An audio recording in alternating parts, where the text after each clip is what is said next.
Iya, selanjutnya, udah pernah lihat pertandingan sumo? Nah, kalau belum, ini ada pertandingan sumo yang untuk pertama kalinya diselenggarakan di Pulau Bali. Bukan sekedar pertandingan, kegiatan ini juga sebagai bentuk pengenalan budaya Jepang ke Indonesia.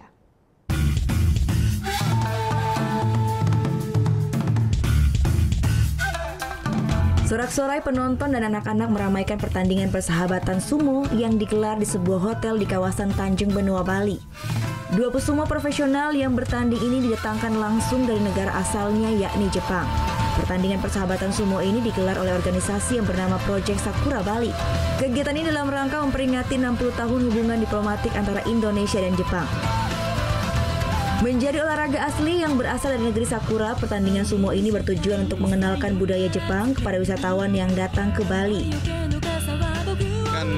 Kita punya kesempatan untuk buka beberapa hal dari budaya Jepang ke orang Indonesia dan juga turis yang ada di Bali, dan kita pikir dengan nama Hotel Nikko Bali yang awalnya dari Jepang bisa bantu untuk jadi lebih terkenal, dan kita dapat mungkin lebih banyak orang yang tahu tentang kita, dan juga kesempatan untuk mereka tahu tentang acara kayak sumo yang itu pertama kali di Bali.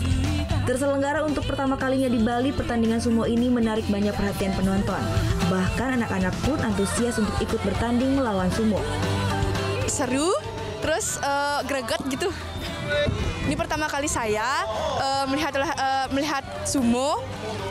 Terus olahraga sumo ini sangat menginspirasi saya dan teman-teman saya, dan kita bisa mengetahui olahraga sumo ini lebih dalam. Tak hanya pertandingan sumo untuk memperkenalkan budaya khas dari Jepang, beberapa tamu pilihan pun mendapat kesempatan untuk mengikuti tea ceremony yang dipimpin langsung oleh master teh asli dari Jepang. Vera Senvia, Dewa Priyana melaporkan untuk Neta.